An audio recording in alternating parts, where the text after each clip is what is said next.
Medieval. That's the period that's supposed to stretch in England from the Dark Ages to about the Tudor period. And it was a fascinating time to be living through.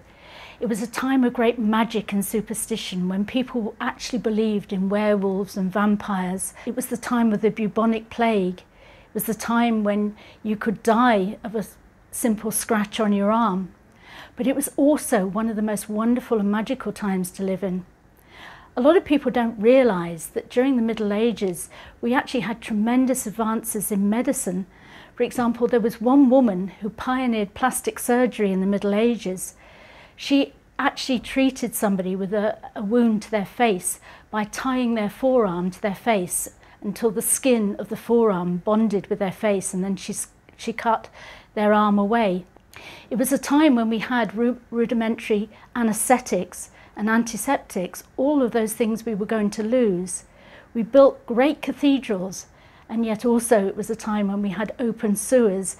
I love the medieval period. That's the period I write about, because it's got this wonderful combination of people believing in these great scientific advances, but also all of these wonderful magical things that went with it.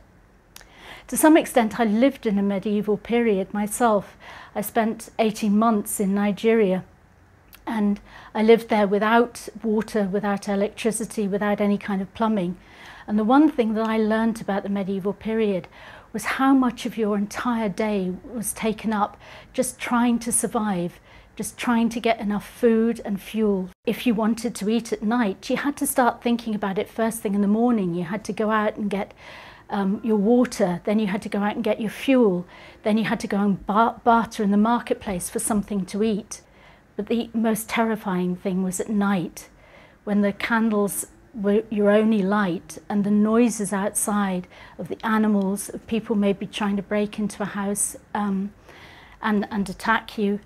All of those things were features of the medieval period, and you realised how important storytelling was for them, because what else would you fill those long dark nights with?